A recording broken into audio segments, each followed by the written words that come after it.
Hello student, डुको academy पर आप सभी का बहुत बहुत स्वागत है। मैं मीनाक्षी सत्रावल आप सभी के लिए एक आकलन 11 है वो लेकर आई हूं। तो आइए हम इस आकलन 11 को सॉल्व करते हैं। तो चलिए हमारे साथ। निम्नलिखित कहानी को पढ़ते हुए दिए हुए प्रश्नों के आपको इसमें क्या करना है, उत्तर देने हैं। तो एक राजा था। क्या था? एक राजा। उसके उसे एक बंदर से बहुत प्यार था। राजा को किससे प्यार था? एक बंदर से बहुत प्यार था।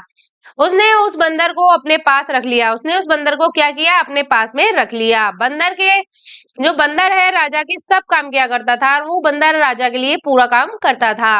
राजा जब सोता तो वह पंखा करता था। देखो बंदर क्या करता था? राजा जब सोता था तो वह पंखा करता था। सबके समझाने पर भी राजा बंदर को दूर नहीं करता। एक रात राजा सो रहा था। एक मक्खी बार बार राजा की नाक पर बैठने लगी। क्या बैठने लगी? मक्खी नाक पर बैठने लगी राजा की। तो मक्खी पर बहुत क्रोध आया उस बंदर को। बंदर ने तलवार उठाई और मक्खी को मारने ही वाला था कि अचानक पहरेदार ने देख लिया। वह दौड़कर आया और बंदर से तलवार छीन ली। आवाज सुनकर राजा की नींद टूट गई। क्या टूट गई? राजा की नींद टूट गई। सारी बात पता चलने पर राजा ने बंदर को जंगल में छुड़वा दिया। तो इस प्रकार ये आपका जो पैराग्राफ था उसको हमने पढ़ा। अब हमें इनके आंसर देने हैं। तो देखिए पहला प्रश्न है आपका, बंदर ने तलवार उठाई। किसके लिए उठाई थी? राजा को मारने के लिए, पहरेदार को डराने के लिए, मक्खी को मारने के लिए। तो उसने क्या किया था? मक्खी को मारने के लिए तलवार उठाई। दूसरा है आपका, पहरेदार बंदर से तलवार नहीं छीनता तो राजा की क्या कट जाती? नाक कट जाती।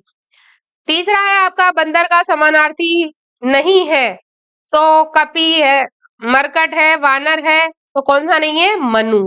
ठीक है। बंदर राजा के लिए क्या काम करता था? देखिए, सॉरी, बंदर राजा के लिए क्या क्या काम करता था? तो इसमें आप बताइए बंदर राजा के लिए क्या क्या करता था। तो बंदर राजा के लिए पंखा करता था। ठीक है। और भी उसके सारे काम बंदर ही करता था। ठीक है। पांचवा है आपका, दिए गए वाक्यों को पूरा कीजिए। गंदगी पर बैठती है, गंदगी पर मक्खियां बैठती है। ख है आपका, राजा बंदर से बहुत प्यार करता था। ग है आपका, मक्खी बार बार राजा की नाक पर बैठने लगी। क्या करने लगी? बैठने लगी। बैठने लगी। फिर आप कहेंगे राइटिंग समझ में नहीं आती है, लेकिन यहाँ पर जगह इतनी होती है कि हम ज्यादा इसमें लिख नहीं पाते हैं। 6 है आपका, इस कहानी पर आप 3 प्रश्न बनाकर लिखिए। तो आप देखिए, पहला है राजा को किससे प्यार था? Question mark. दूसरा बनाया हमने, राजा की नाक पर कौन बैठने लगा? मक्खी, क्वेश्चन मार्क। तीसरा है, बंदर को जंगल में किसने छुड़वाया? राजा ने, तो क्वेश्चन मार्क। तो ये हमने 3 प्रश्न बनाए हैं। आप उस पैराग्राफ में से और भी प्रश्न बना सकते हैं। इसी प्रकार हम अपना 7वां प्रश्न है वो देखते हैं। विद्यालय से सूचना पट्ट का उपयोग होता है। विद्यालय में सूचना पट्ट का उपयोग होता है। किसके लिए होता है? विद्यालय की सूचना प्रसारित करने के लिए। ठीक है।